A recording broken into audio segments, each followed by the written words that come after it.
right, well, let's see here. We're going to go into Act 3 here. Well, I'll tell you, Ian, you got incredible opportunity here. You've already lost a little bit. Eventually, you could lose it all because let me give an idea. One of the pictures that I'm sending you, photographs, is of a company. They have three products. Well, they got more than that, but three agricultural products. One is an organic fertilizer that's having incredible results.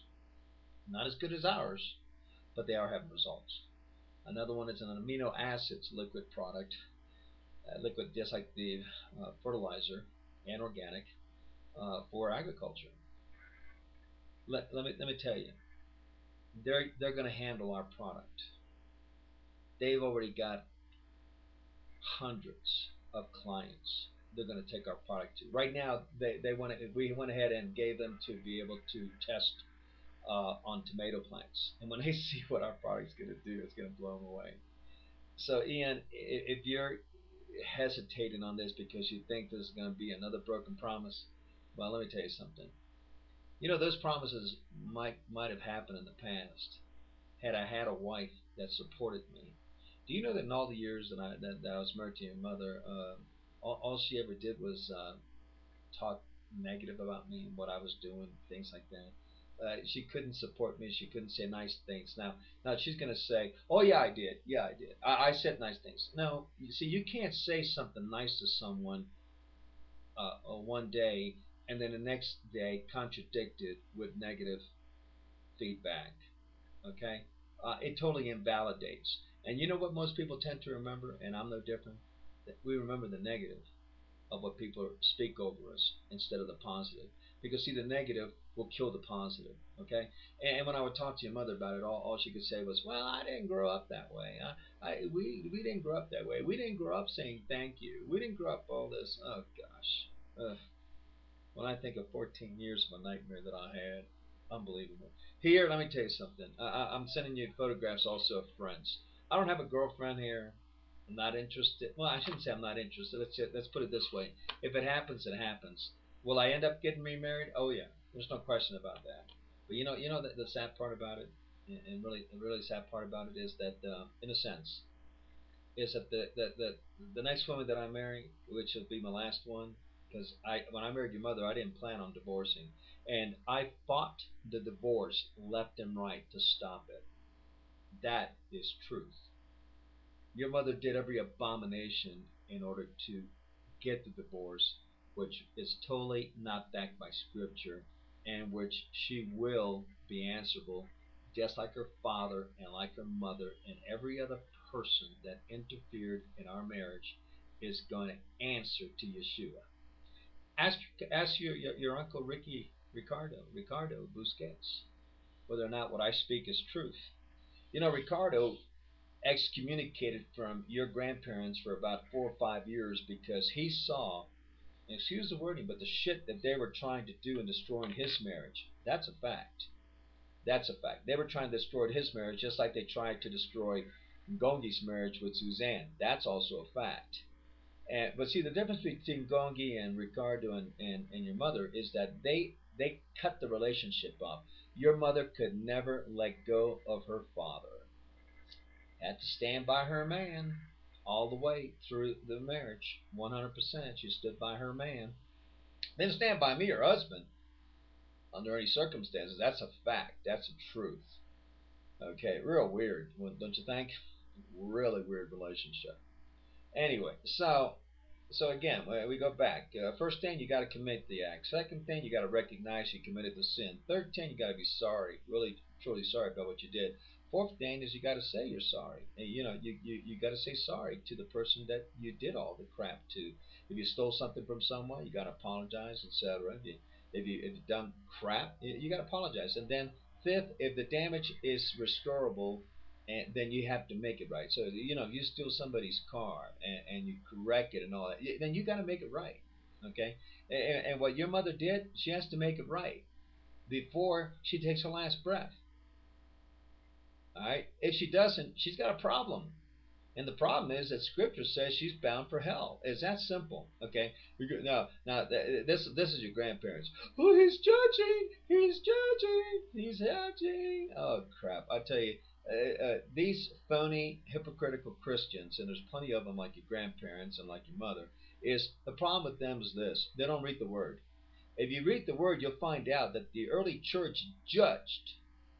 That's right. The early church judged the congregation, the brothers and the sisters in Yeshua. They judged them.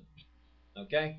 And that's the problem with the church today. It lets sin inside and it doesn't do a thing. Just like Carmen Gill, she let people that were having incest, people that were in adultery, people that were fornicators and total sin. She let them in all different positions. From, I mean, can you imagine letting a person that's committing incest be a counselor?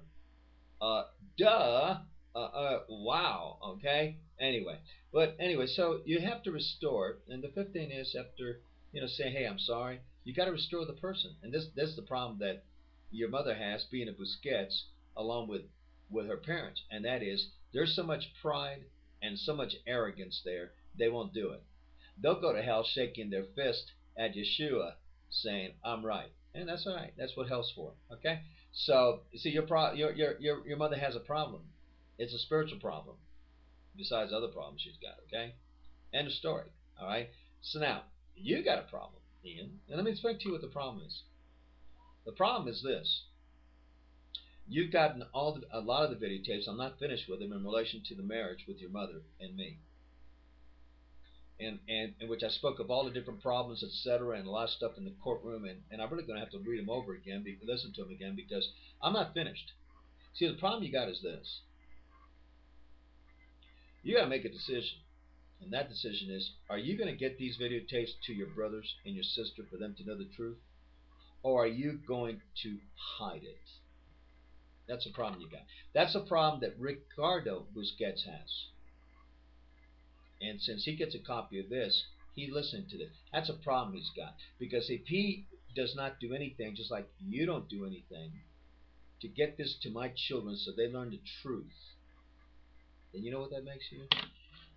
That makes you complicit with your mother in what she's doing to them and what she's doing to her ex-husband, who was never a husband to her. Okay, so you'll be answerable before Yeshua. So will Ricky Busquets be answerable if all these videos aren't gotten to my children. Now, eventually they're going to get them. They're going to get them because see, what's going to happen is this. Let me share with you what's going to happen. The foundation is going to get a lawyer in Tulsa.